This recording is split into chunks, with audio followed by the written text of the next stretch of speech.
दिलों की धड़कन और आपके साथ कंधे से कंधा मिलाकर चलने वाले 20 साल से लगातार कांग्रेस पार्टी के अंदर संघर्ष करते हुए हर वर्ग की लड़ाई लड़ते हुए भाई विशाल जी वर्मा या सैनपाल गांव के अंदर पहुंचे। जोरदार तालियों के साथ स्वागत।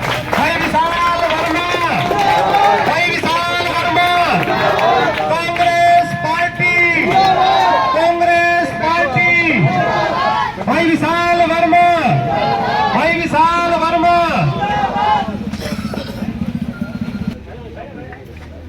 स्वागत, जोरदार तालियों के साथ स्वागत। बहुत बहुत धन्यवाद।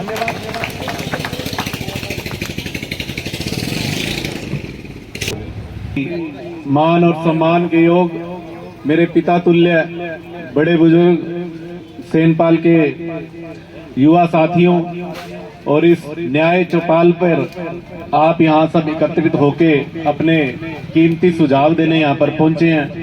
इसके लिए मैं आपका कांग्रेस पार्टी की तरफ से और मेरी तरफ से धन्यवाद करता हूं और आभार व्यक्त करता हूं कि आप अपना समय निकालकर पार्टी के लिए आप यहाँ अपना सुझाव देने के लिए आए हैं। जैसा कि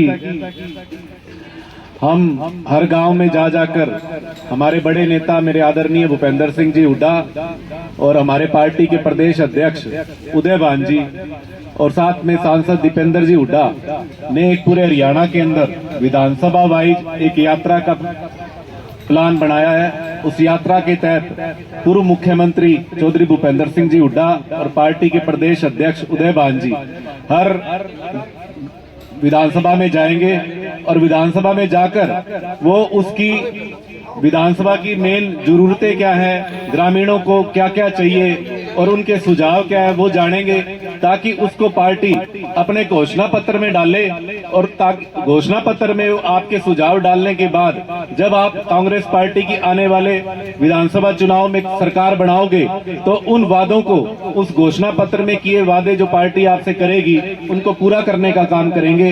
इसी कड़ी के गांव-गांव में जाकर आप लोगों के सुझाव लेने की है कि मैं हर गांव में जाकर उनके कीमती सुझाव लूं और उनको नोट करके जो साझे सुझाव हैं और जो मेन जो आपकी जरूरतें हैं वो हम अपने पार्टी के मैनिफेस्टो में डालें, ताकि आने वाली जब आप हरियाणा में कांग्रेस की सरकार बनाओगे तो वो पूरे समाज के लिए, 36 बिरादरी के लिए जो काम साझे होंगे वो पार्टी आपके लिए कर सके।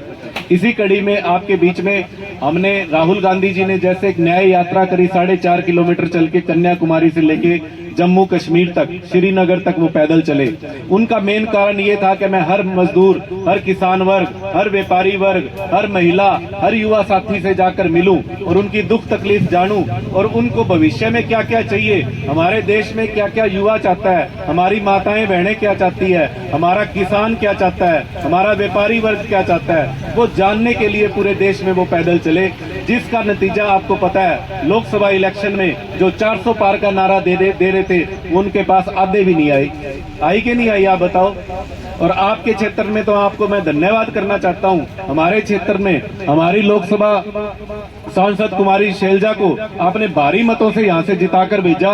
इसके लिए मैं पार्टी की तरफ से भी और मेरी तरफ से भी आपका बहुत बहुत आभार भी व्यक्त करता हूं और धन्यवाद भी करता हूं। और ये निवेदन भी करता हूं कि आने वाले विधानसभा चुनाव में आपने इस बात से आगाह रहना है, जो बात आपने अब सोच के कांग्रेस पार्टी के हाथ मजबूत किए थे, तो आने वाले विधानसभा में भी आपके पास सभी पार्टियों के लोग आएंगे, लेकिन आपने सजग होकर अपने वोट का इस्तेमाल एक गहरी चोट के साथ करना है।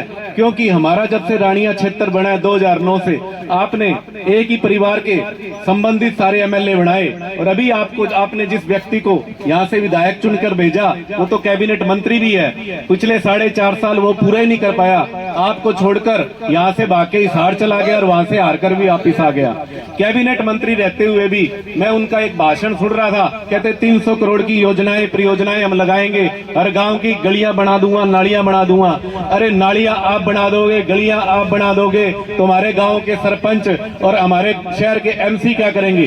अरे आप कोई कारखाने की बात करो, आप कोई फ्लडी नहर लाने की बात करो, आप नहरी पानी देने की, पीने लायक पानी की बात करो, आप रानिया को मंडल बनाने की बात करो। पिछले 5 साल इन्होंने झूठे बेकावे में लाकर आपको और हमारी जनता को एक त्राही मचाने का काम किया है। इसलिए अब की बार आपने सजग होकर अपनी पार्टी को मजबूत करना है और हमारे आदरणीय नेता भूपेंद्र सिंह जी हुड्डा को मजबूत करना है, ताकि कांग्रेस पार्टी की सरकार बने और बहुमत के साथ आपके सब साझे काम हुए। और इसी कड़ी में मैं आपको याद कराना चाहता हूं, आपने जब भी वोट देने जाना है तो अपने आप हमारी जिंदगी तो चलेगी, किसी की आधी चलेगी, किसी की 70 होगी, किसी की 80 होगी, और कोई हमारा युवा साथी 25-26 साल का है। लेकिन जब तक हम अपने बच्चों का भविष्य नहीं देखेंगे, हमारे बच्चों का भविष्य की हम फिक्र नहीं करेंगे, तो कोई दूसरा करने वाला नहीं है साथियों। हमारे बच्चों के बारे में कोई नेता आकर आपके गांव में नहीं पूछता कि आपका बच्चा क्या, आपके बच्चे को कैसी शिक्षा मिल रही है, आपका बच्चा कौन सी क्लास में पढ़ रहा है, कौन से कॉलेज में पढ़ रहा है। क्यों नहीं पूछते? क्योंकि अगर उन्होंने आपके बच्चों के बारे में पूछ लिया तो आपको बताना पड़ेगा कि फलाने में पढ़ रहा है। आपके बच्चा अगर शिक्षा ले गया तो वो कल उनके बराबर बैठेगा, एसडीओ बनकर, एक्सडीएन बनकर और आपका आईएएस बनकर। लेकिन ये साथियों, आप आपके बच्चों का भी भविष्य खराब कर रहे हैं। आपको ये चीज देखना पड़ेगा। क्यों ये रोजगार की बात नहीं करते? आज की कड़ी में मैं आपको बताता हूं, 2014 में पूर्व मुख्यमंत्री मनोहर लाल खट्टर रानिया में आए थे। उन्होंने कहा था आपको युवाओं को सबसे नशे से दूर करने के लिए यहाँ पे मैं गत्ते की फैक्ट्री लगाऊंगा, कपास की, यहाँ पे जैसे नरमे की ज्यादा फसल होती है तो यहाँ मैं कपास की मंडी दूंगा, हमारा नहरी पानी दूंगा पीने में। जो हमारा आज हर बच्चा हर माँ ये पानी पिलाते हुए डरती है, ये पानी में जहर घुसा हुआ है, इस पानी को पीने से मेरे बच्चे को काला पीलिया हो जाएगा, मेरे बच्चे को कैंसर की बीमारी हो जाएगी। लेकिन मजबूरन उस माँ बाप को अपने बच्चे को भी वो पिलाना पड़ता है और खुद भी पीना पड़ता है। साथियों, इस बारे में आपको सोचना पड़ेगा। आपका वोट कोई 500 रुपए का नहीं है, आपका वोट कोई 5 किलो अनाज का नहीं है, आपका वोट लाखों रुपए का है जिसकी कोई कीमत नहीं है। आपका एक वोट सरकार बनाता है, आपका एक वोट विधानसभा में विधायक भेजता है, और विधायक ग्रांट लाके, सरकार लाके, लाखों रुपए की योजना लाके आपके गांव में काम करवाता है। अपने वोट की कीमत को समझो। ये मत समझो कोई आया 5 किलो अनाज हमको दे दिया, हम तो उसके भगत हो गए। आपको जरूरी चाहिए शिक्षा, और किसान को चाहिए सही बीज, और किसान को चाहिए बीज सही मिल जाए और हमारा रेट सही मिल जाए। किसान को उसके अलावा कुछ नहीं चाहिए, हमें कुछ नहीं चाहिए कि आप बताओ, सारे ग्रामीण बैठे हैं। किसान को सच्चा आप असली बीज दे दो और किसान को उसकी कीमत का, फसल का कीमत दे दो, और हमारे बच्चों को आप शिक्षित बना दो, उनको रोजगार अपने आप मिल जाएगा, अपने आप कमा के खा लेंगे। हमें तो नहीं चाहिए 5 किलो अनाज। लेकिन साथियों, ये तब होगा जब आप अपने वोट का इस्तेमाल सही करना सीखोगे। हमसे वोट ले लिए जाते हैं, हमारा क्षेत्र इसलिए पिछड़ा हुआ है। हमसे कभी इसलिए वोट ले लिए जाते हैं ये कह के कि आपके क्षेत्र का मुख्यमंत्री बनेगा, कभी वोट ले लिए जाते हैं धर्म के नाम पे भी आपका मंदिर बनेगा। अरे आपका मंदिर तो बन गया, लेकिन वोट आपने रोजगार के लिए तो दिया ही नहीं। जिस चीज के लिए दिया था वो बन गया। 2014 में, 2019 में आपने वोट दिया गुजरात मॉडल को देख के। गुजरात में फैक्ट्रियां लग रही है, कारखाने चल रही है, ठीक है साथियों। गुजरात में मेट्रो चल रही है, बुलेट ट्रेन चल रही है, फैक्ट्रियां चल रही हैं। वहां के अरबपति से 100 करोड़पति अरबपति बन रहे हैं, हजारपति करोड़पति बन रही है। तो हमारे रानिया का क्या हुआ? आप जिस चीज के लिए सोच के वोट देते हो, वो वोट के कारण वो सरकार तो वो काम कर रही है, लेकिन आपने अपने लिए तो वोट ही नहीं दिया, फिर वो सरकार हमारे लिए काम क्यों करेगी? ये आपको सोचना पड़ेगा। आने वाला वक्त कांग्रेस पार्टी का है, और आने वाले समय में आप मजबूत होकर, जैसे आपने लोकसभा के अंदर भारी मतों से यहाँ से कुमारी शैलजा को जिताकर भेजा, तो आने वाले वक्त में चाहे कोई भी कैंडिडेट यहाँ से कांग्रेस पार्टी का टिकट लेके आए, आपने हाथ का निशान देखना साथियों। या हाथ के सिंबल को अपने गांव से और बूथ से जिताकर भेजना, और ताकि आपका विधायक जाके रानिया में आपकी आवाज बन सके और रानिया की आवाज बुलंद सके। हमें बहकावे में नहीं आना। कोई आपको आके कहे उसको चाय पिलाओ, उसका आदर सत्कार करो, लेकिन जब वोट की बारी आए तो वोट की बारी आपने ये कहना हमने अपने बच्चों को देख के वोट देना है, हमने अपने विकास को वोट दे के देना है, क्योंकि हम अपना जीवन तो जी लेंगे, हमारे बच्चों का भविष्य क्या होगा, इस आधार पे आपने वोट देना है। ज्यादा ना कुछ कहता हुआ, हमारे साथ वेद प्रकाश जी नेहरा, राम कुमार जी निमीवाल, डॉक्टर महेंद्र जी निमीवाल, जसकरण जी बराड़, लखविंदर सिंह जी, गुरुसेवक सिंह जी सेनपाल कोठा, संजय कुमार निमीवाल और अमर नंबरदार, और मेरा छोटा भाई जिसने आप सबसे मेरे को रूबरू होने का मौका दिया और हम सब एक जगह एकत्रित हुए, आपस में हमने एक दूसरे के विचार विमर्श किए। मेरा छोटा भाई शेखर वर्मा, इसका भी और आप सब भी यहाँ पर आए, बहुत बहुत हार्दिक दिल से आपका धन्यवाद करता हूँ और आभार करता हूँ कि आपने अपने कीमती सुझाव हमको दिए, ताकि हम ये सुझाव जाके हमारी पार्टी का जो घोषणा पत्र बनने वाला है उसमें जाके इस घोषणा पत्र में डलवाएंगे। और साथियों, मैं कांग्रेस पार्टी की तरफ से आपको बताना चाहता हूँ, जो कांग्रेस पार्टी ने पिछले 2005 में वादा किया था और उसके बाद 2009 में वादा किया था, जो घोषणा पत्र के अंदर वादा किया था उसके 99% भूपेंद्र सिंह जी हुड्डा ने अपने वादे पूरे किए हैं साथियों, जिसका प्रमाण आप सबके सामने है। अब आपका जो सुझाव घोषणा पत्र में जाएगा उसका 100% आपके काम होंगे, आपके क्षेत्र के काम होंगे।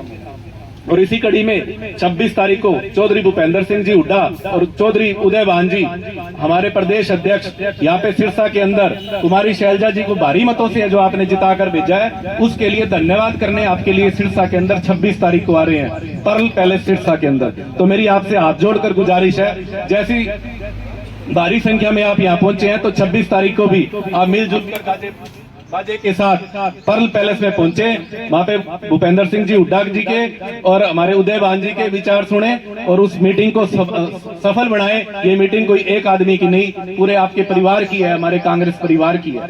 और इसी की नई बनने वाली बाज देख बनी को नहीं, आज 20 साल 15-30 साल पहला बननी, 10 साल सरकार खा गई। हुड्डा साहब तैयारी करी, बीच में रहेगी, पानी को नहीं आवे, अगर मैं पूरा पानी थोड़ा ओवरफ्लो हो जाए, कट्ठे 11 फुट पानी है, ठटेल पर 11 सूत पानी को नहीं, टैंकरों में पानी गिरा वहाँ सारा। ई गांव में भी बनी वाटर बक्स में बिनू पानी दियो है चौटाला साहब भी, चलो बाबू टाइम पास हो गया।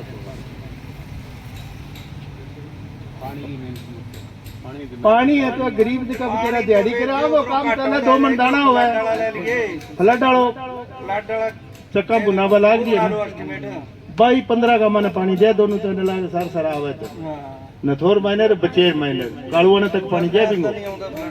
सरकार मारे बकवास करे कोनी की, बेटा ही बेटा दे, और बीजेपी तो खाकी खुड़ गई।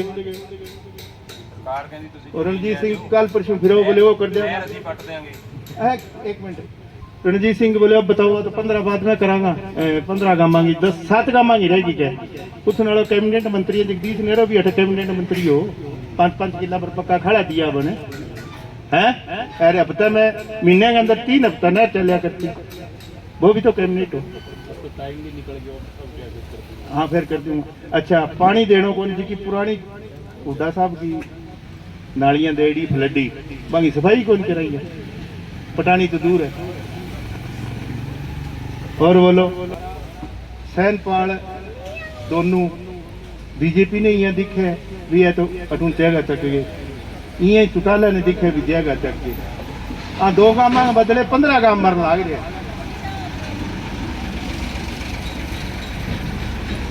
15 गांव में नुकसान है। गरीब आदमी है, 300-250 रुपया दिहाड़ी है, खेत में काम होगा तो आप लेके जाऊंगा, खेत में पानी ना ले, पानी ना गुजारना। एक ही दिन में भी इनको ठीक हो गया, दोपहर की रोटी है दिन में देख ली। रणजीत सिंह ने बिलाए मार पर हर महीने 500 हर महीने, अभी 307 झूठी लगाई महीने भर करा, पर मैं ले रहा दूसरी बोल के लागन को और सैनपाल कोठा की बात है, नैब के वाला रौला नहीं सीगा, बाला सर ले जाए गोली मार गया ऐसा, तो रणजीत सिंह वर्कर छोड़ रखे है।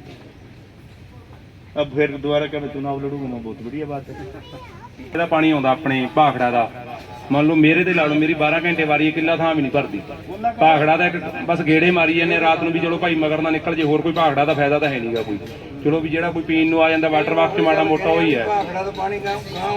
हाँ ਸਾਨੂੰ पर ਫਲੱਡੀ ਪਾਣੀ ਦਾ ਇਥੋਂ ਨਹਿਰ ਚੋਂ ਦੇ ਸਕਦੇ ਨਾ, ਹੁੱਡਾ ਸਾਹਿਬ ਝੀਲ ਬਣਾਉਣ ਲੱਗੇ ਵੀ ਉਹਦੇ ਚ ਚਲੋ ਉਮੀਦ ਜਗੀ ਸੀ ਇੱਕ ਵੀ ਸਾਨੂੰ ਸ਼ਾਇਦ ਪਾਣੀ ਮਿਲੇ।